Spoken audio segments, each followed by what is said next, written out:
I think the 51.4 from Nikon deserves another discussion. Look at this. I have to hide my eye because the Nikon Z8 and the Z6 III still doesn't have what the Z52 has, which is a product review mode. Now on the Z6 III, I'm recording on the 40 f2, which a lot of people call cinematic. You can see how it looks. There is nothing enough depth for this lens to give you a chance to do its magic. The 51.8 is what I'm using on the Z8 and recording this. That's the main camera. I have the 51.4. We'll shift to the 51.4 soon as we get into the discussion. I think this is a very interesting lens. And in my first review, which I'm going to link somewhere, maybe in the description or somewhere here, I have talked about how these lenses are very close and the sort of the what you get versus what you lose versus the S lens. It's kind of, it can become very confusing to decide between the 85, 58, 50, between the 51.8S and the 51.4. And the main reasons for decisions is because when you look at sharpness, the 51.4 catches up the 1.8 at f5.6. It never gets quite as sharp, but it's almost there. It's almost imperceptible. So the 51.4 can catch up in terms of sharpness. By 2.8 on a 24 megapixel sensor, it's indistinguishable. But if you're using a 45, 46 megapixel Z8, Z9, Z7 II, Z7 version 1, yeah, you may see a little bit of difference when you zoom in by more than 100%.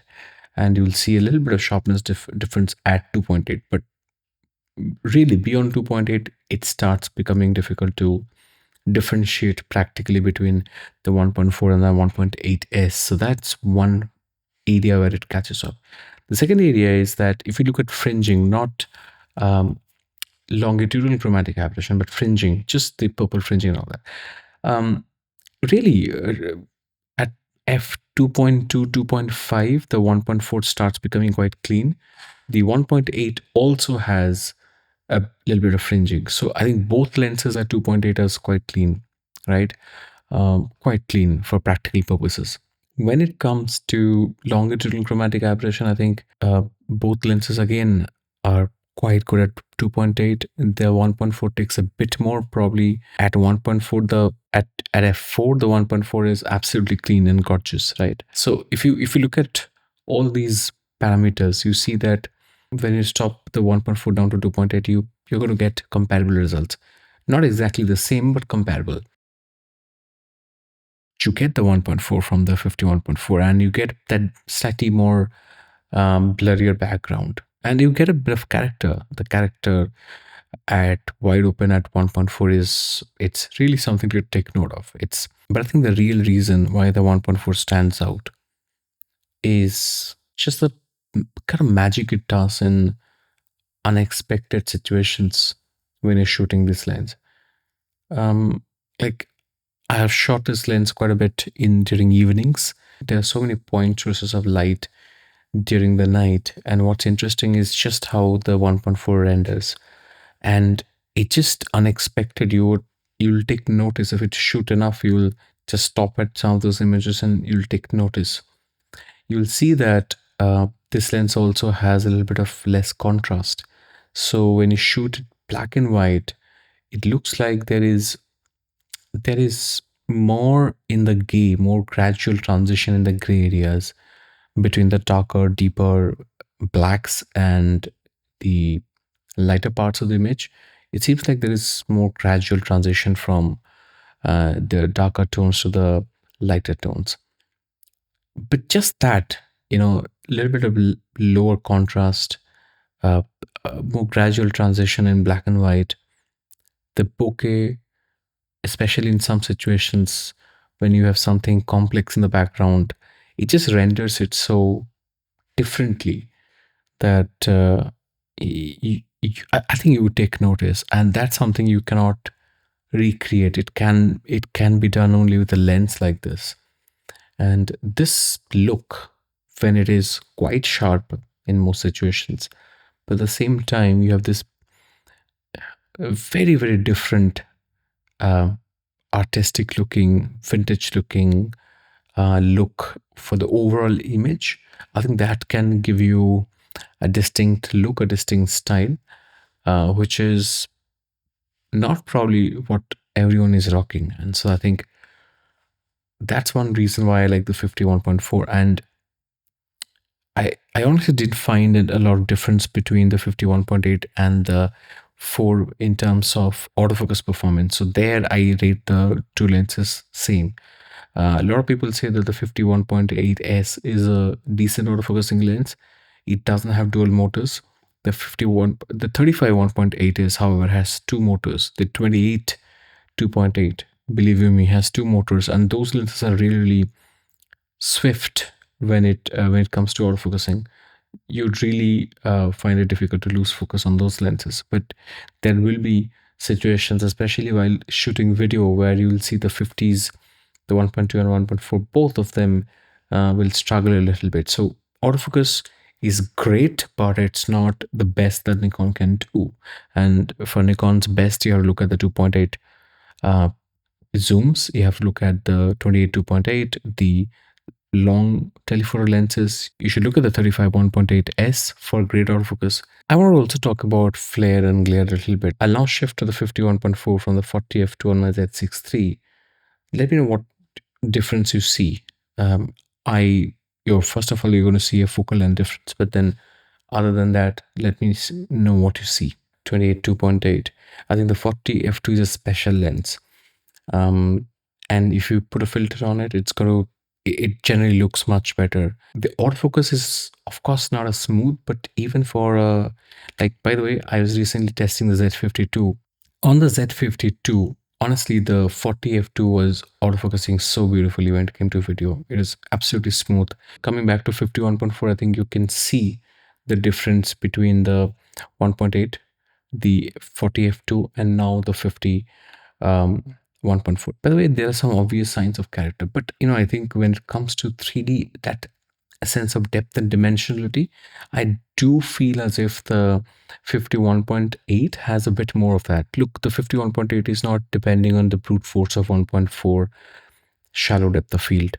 It is shallow enough, but then I think there is like, I don't know, if you just look at the background, you'll see the shadows of the leaves on the wall. I feel as if with the 51.8S, you can perceive the distance between the leaves and the background. It can create that sense of distance within the image, the 51.8.